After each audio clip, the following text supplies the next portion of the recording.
ঝাল ঝাল গরুর মাংসের কষা বা ভুনা, এই রেসিপিটি আজ শেয়ার করছি। আশা করি রেসিপিটি ভালো লাগবে। এই কষা মাংসের ভুনা দিয়ে আপনারা রুটি, পরোটা, লুচি, পোলাও, ভাত, এমনকি নান, খিচুড়ির সঙ্গেও খেতে পারেন। অসাধারণ একটি মাংসের রেসিপি। এটি যে কোনো মাংসই এভাবে রান্না করতে পারেন। চলুন তবে রেসিপিটা শুরু করা যাক। প্রথমেই আমি প্যানে তেল দিয়ে দিলাম, পর্যাপ্ত তেল। সেই তেলে আমি পেঁয়াজ কুচিটা লাল করে নিলাম। পেঁয়াজ কুচি বড় সাইজের 2টা দিয়ে দিয়েছি কুচি করে।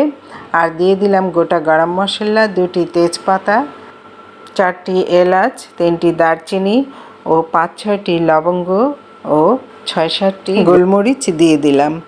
এবার আমি যে মাংসটা ধুয়ে পরিষ্কার করে পানি ঝরিয়ে রেখেছি সেটি দিয়ে দিচ্ছি।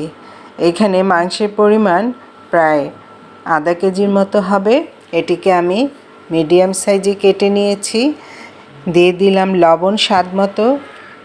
মিডিয়াম আঁচে রেখে মাংসটা নেড়েচেড়ে ভালোভাবে মিশিয়ে নিচ্ছি গোটা গরম মশলার সাথে আর পেঁয়াজের সঙ্গে।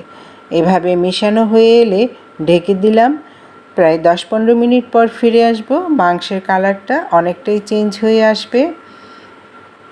ঢাকনাটা খুলে দেখাচ্ছি ভিউয়ার্স, এখনও আমি কোনো মশলা দেইনি।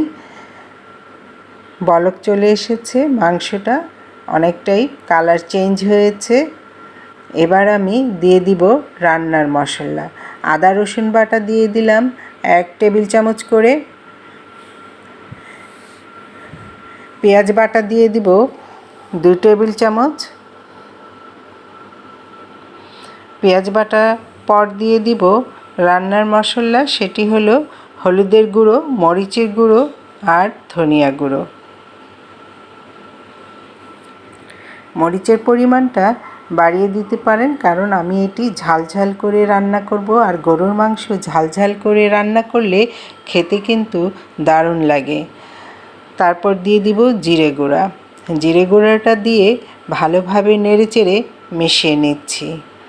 এরপর দিয়ে দিচ্ছি এখানে মাংসের মশলা, যেটি আমি ঘরে তৈরি করেছি। সেই মাংসের মশলা 1 টেবিল চামচ দিয়ে দিলাম।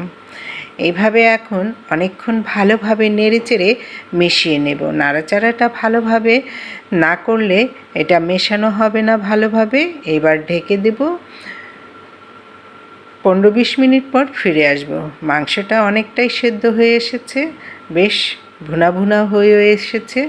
এবার একটু চেক করে নেবেন যে মাংসটা সেদ্ধ হয়েছে কিনা। সেদ্ধ না হলে গরম পানি দিয়ে আবারও কিছুক্ষণ রেখে সেদ্ধ করতে পারেন। এবার দিয়ে দিয়েছি গরম মশলার গুঁড়া। আমি আর আলাদা পানি দিব না, এভাবেই আমি কিছুক্ষণ রেখে কষিয়ে নিলাম। এবার একটি ডিশে সার্ভ করে নেব। ভিউয়ার্স, ভিডিওটি ভালো লাগলে পেজটি ফলো দিয়ে লাইক কমেন্ট করে দিবেন, শেয়ার করে দিবেন অন্য বন্ধুদেরকে দেখার জন্য। যারা ইউটিউব চ্যানেল থেকে দেখছেন তারা চ্যানেলটি সাবস্ক্রাইব করে পাশে থাকা বেল আইকনটি প্রেস করে দেবেন। তো ভিউয়ার্স, দেখেছেন তো কত সুন্দর করে খুব সহজে এই মাংস ভুনাটা তৈরি করে নিলাম। আপনারা এইভাবে বাসায় ট্রাই করবেন। আজ এই পর্যন্তই, আবার দেখা হবে নতুন রেসিপিতে। ভালো থাকুন। আসসালামু আলাইকুম। আল্লাহ হাফেজ।